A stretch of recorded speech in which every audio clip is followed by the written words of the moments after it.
The Apple Watch is a bold device, the product of a brand trying to shake up a stuttering smartwatch market and prove that once again it can make a niche device cool and mainstream. Starting at $349, £299 or $499 Australian dollars, and peaking at an exorbitant $17,000, £13,500 or £24,000 Australian dollars, none of the different models are what you'd call inexpensive.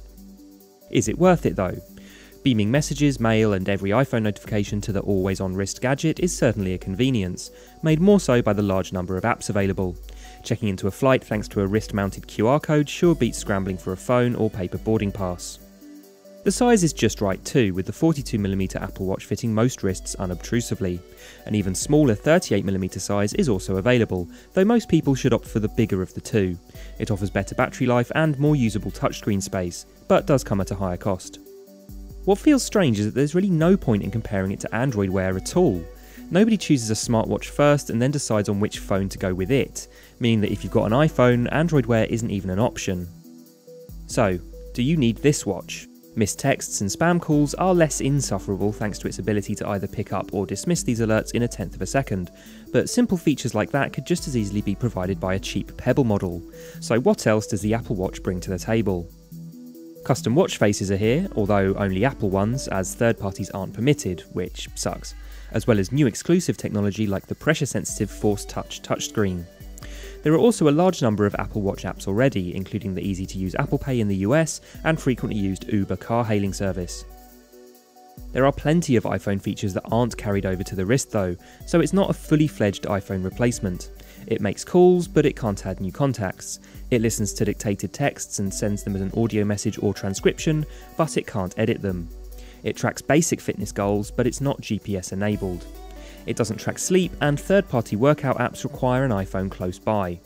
Likewise, it can name songs through Shazam, but it listens with the iPhone microphone, not its own.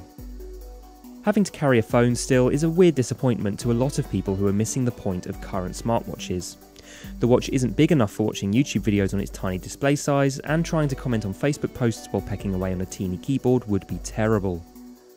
The big questions are, can it do enough to be worth its price, and is it fashionable enough to wear every day by geek chic and non-geeks alike? Let's examine the design first. There are three models of Apple Watch: the Aluminium Sport, Stainless Steel Watch, and Gold Watch Edition. Here we have the stainless steel watch with the premium Milanese loop strap, which sits in the middle of the range in terms of both weight and price. If lightness is what you're after, the Sport's anodized aluminium case and Ion X glass, rather than sapphire, make it 30% lighter. It's 30 grams instead of the Steel's 50 grams and Gold's 69 grams. That adds up on the wrist when wearing it for 18 hours a day. Everything else is pretty much the same among all the models. The case sits at 10.5mm thick, but it has stylishly curved glass and rounded off corners on the top, and a small bump to its black composite back's heart rate sensor. It's reasonably thin for now, but we can already imagine Apple making a world's thinnest smartwatch for the Apple Watch 2 and beyond. Its thickness does leave room for two large buttons, a classy sounding digital crown, and an uninspiringly named side button. It would take a good few minutes just to look at each of the straps individually, so we'll skip those, but suffice to say there is a large range of options to go with all the different models.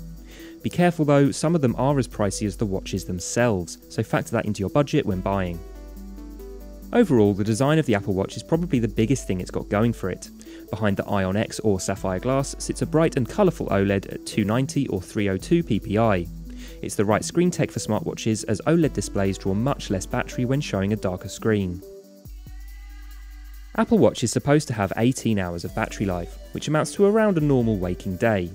We were able to lengthen that to a full 24 hours by not making phone calls or using the heart rate monitor.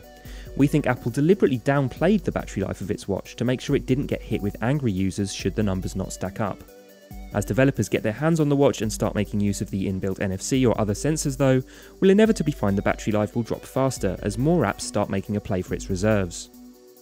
As for day-to-day usage, the watch is nowhere near as intuitive as you'd expect.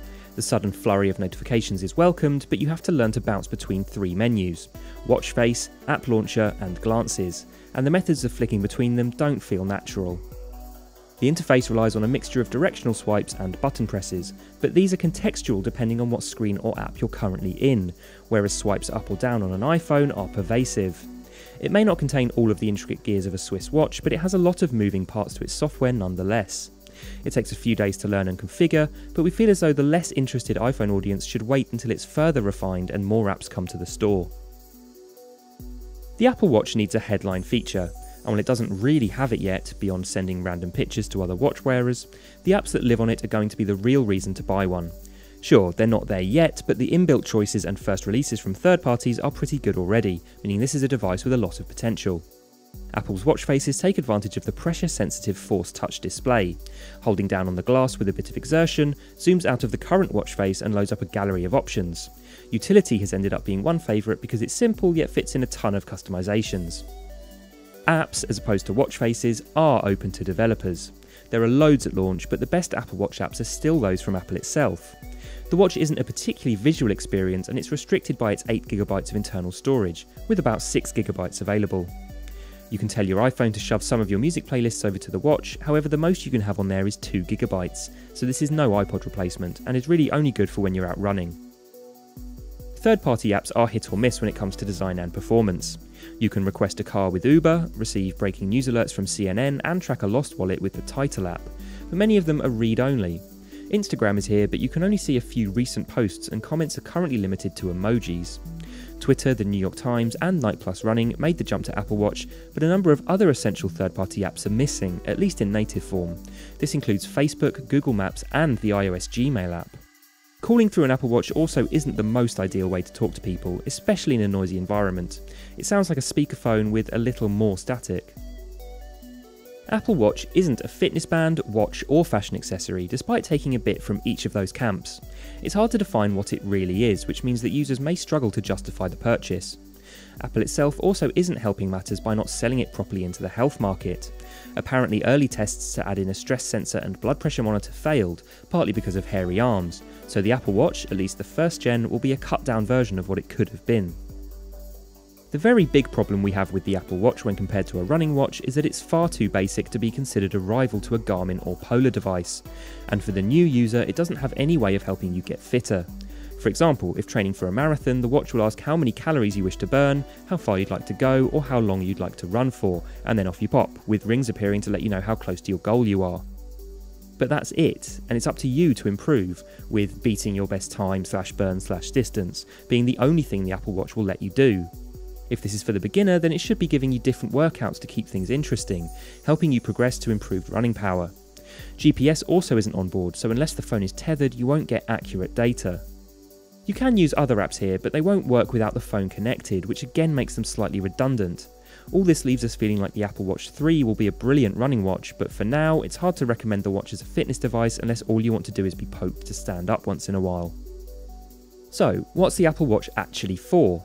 It's one thing to get one in for a review, another when you've got no reason to buy one other than it looks a bit fancy. The Apple Watch both surprised and disappointed in that respect, with some things impressing with their intuition, the heart rate monitor and OLED display being notable in this regard, but others not working as well as we'd have liked. We were surprised that the interface was so fiddly for an Apple product, for example, but they were relatively few.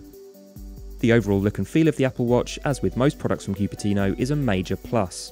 Having used a number of smartwatches over the last 2 years, there's something about the slickness of the Apple Watch that appeals.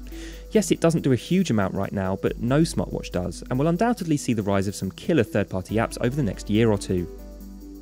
For iPhone users desperate for a smartwatch, the Apple Watch is perfect for you. It relays some iOS apps and all notifications to the wrist without requiring you to constantly pull out and unlock your phone, and that's a nicely convenient thing to have. What do you think of the Apple Watch? Let us know in the comments, and don't forget to like and subscribe for more tech news, reviews, previews and features.